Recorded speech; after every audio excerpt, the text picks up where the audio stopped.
చేసిన ప్రజల కోసం ప్రజా ప్రభుత్వం నిటారుగా నిలబడి పనిచేస్తుందని డిప్యూటీ సీఎం బట్టి విక్రమార్క అన్నారు. ఖమ్మం జిల్లా మధురలో ఇందిరమ్మ ఇళ్ల పట్టాల పంపిణీ కార్యక్రమం సందర్భంగా ఏర్పాటు చేసిన సభలో ఆయన ప్రసంగించారు. రాష్ట్రంలో 1,10,00,000 కుటుంబాలు ఉండగా 93 లక్షల కుటుంబాలకు ఏదో ఒక సంక్షేమ కార్యక్రమాన్ని ఇందిరమ్మ ప్రభుత్వం అందిస్తుందని వివరించారు. గత 10 ఏళ్లు పాలించిన వారు వారి అవసరాలు తీర్చుకున్నారే తప్ప ప్రజల ఇబ్బందులు తీర్చలేదని విమర్శించారు.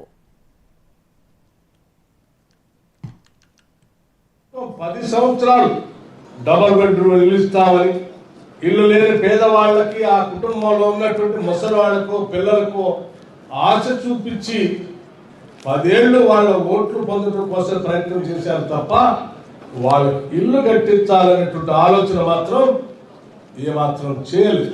కేవలం వాళ్ళ అవసరాలని మన ఓట్లుగా మార్చుకుందాం అనేటువంటి ఒక దుర్మార్గమైనటువంటి ఆలోచన చేశారు తప్ప పాలకులుగా ప్రజల ఇబ్బందుల్ని అవసరాలు తీర్చుదామనేటువంటి ఆలోచన చేయలేదు. అందుకే 10 సంవత్సరాల్లో ఎక్కడ కూడా ఇందిరమ్మ ఇల్లు ఇచ్చేటువంటి కార్యక్రమాన్ని చేపట్టలేదు. చేపట్టకపోగా ఆనాటి గత ప్రభుత్వాలు దానికంటే ముందున్నటువంటి ఉమ్మడి రాష్ట్రంలో ఉన్న కాంగ్రెస్ ప్రభుత్వాలు శాంక్షన్ చేసిన ఇందిరమ్మ ఇళ్లకు కూడా బిల్లులు ఇవ్వలేదు.